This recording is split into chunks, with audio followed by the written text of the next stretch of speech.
আজকে আমের আচার বানানো হবে। এই দেখো কতগুলো আম নিয়েছি। এখানে তেল গরম হয়ে গেছে, সোমবারের জন্য 5 ফোড়ন দিয়ে দিয়েছি। এখন আমি কাঁচা লঙ্কা পেস্টটা দিয়ে দেবো। না, কাঁচা লঙ্কা পেস্ট করে নিয়েই আদা ফাটা করে নিয়েছি। এখন আমটা দিয়ে দিচ্ছি।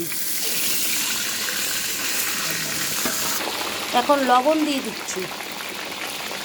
দাও, একটু দাও,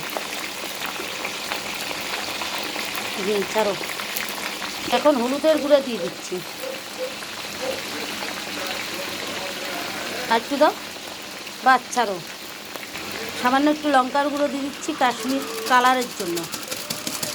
ভালো করে আমটাকে সব মশলার সঙ্গে ভালো করে মিশিয়ে নিচ্ছি।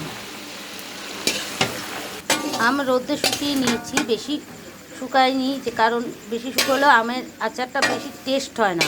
হালকা শুকিয়ে নিলে আমের আচারটা ভালো টেস্ট হয়। এই আচারটা বিক্রি করা হবে। যারা যারা নেওয়ার ইচ্ছুক আমাদের ফোন নাম্বারে যোগাযোগ করতে পারেন। কষানো হচ্ছে। আচারটা হবে টক ঝাল মিষ্টি। টকও থাকবে, মিষ্টিও থাকবে, ঝালও থাকবে, তাতে আচারটা বেশি টেস্ট হয়। এখন সামান্য একটু জল দিয়ে দিচ্ছি।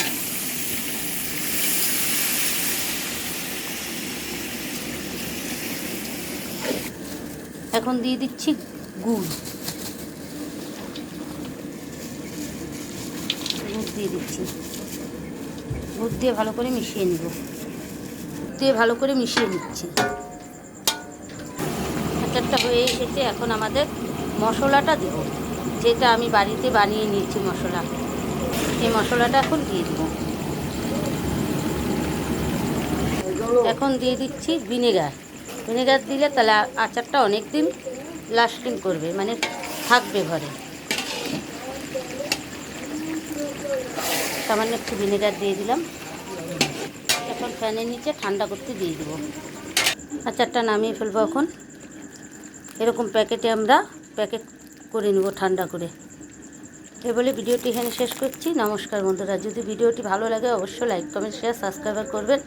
মা লক্ষ্মী কিচেন এরকম নতুন নতুন ভিডিও দিবে। এই বলে ভিডিওটি এখানে শেষ করছি।